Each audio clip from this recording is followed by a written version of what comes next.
La COSYDEP a eu cette belle initiative d'organiser une réflexion sur le devenir du système éducatif en proie à des difficultés et qui mérite une prise en charge adéquate de tous les acteurs. Les gouvernants ont une grande responsabilité dans la situation actuelle.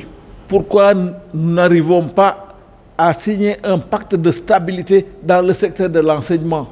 Il faut s'interroger et il faut s'inquiéter, parce que le dialogue social n'a de sens que quand il y a des partenaires crédibles, des partenaires efficaces, des partenaires forts, mais des partenaires qui respectent les règles du jeu.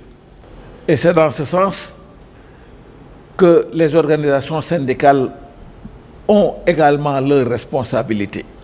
Les syndicats doivent se donner les moyens de peser dans la réflexion initiale, de peser dans l'élaboration des politiques, de peser dans la mise en œuvre des politiques, de peser au moment de la signature des protocoles d'accord entre eux et les gouvernants et pour la mise en œuvre de ces protocoles d'accord.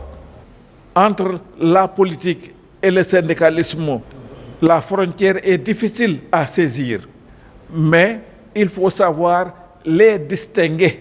Mais c'est difficile de séparer la politique du syndicalisme. Parce que les syndicalistes sont des citoyens, sont des consciences politiques, même si certains d'entre eux ne militent pas politiquement. Mais ils doivent comprendre les enjeux. Mais ils doivent maîtriser les enjeux pour situer leur action dans celle globale du peuple sénégalais. Les enseignants, c'est des éducateurs. Ils ont la charge de former les futures générations. Ils ont leur mot à dire dans la conception, dans l'élaboration, dans la mise en œuvre, dans l'évaluation. Ils doivent se battre à chaque fois qu'ils estiment qu'on peut faire mieux, qu'on peut faire plus pour conquérir le savoir, pour conquérir la science et la technique, pour promouvoir un développement économique et social endogène. On peut exprimer sa solidarité, mais pas endosser une lutte qui se fait en dehors du secteur de l'enseignement et en dehors des revendications syndicales.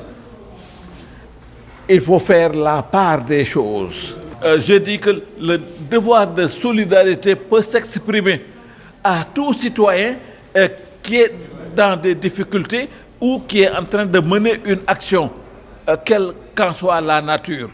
Mais compte tenu de la nature des organisations et des missions des différentes organisations, il y a des limites à ne pas franchir.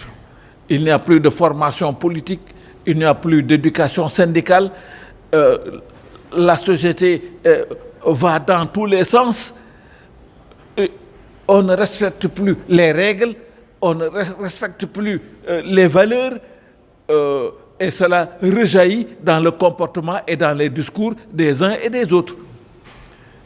Notre société a besoin d'une reprise en main.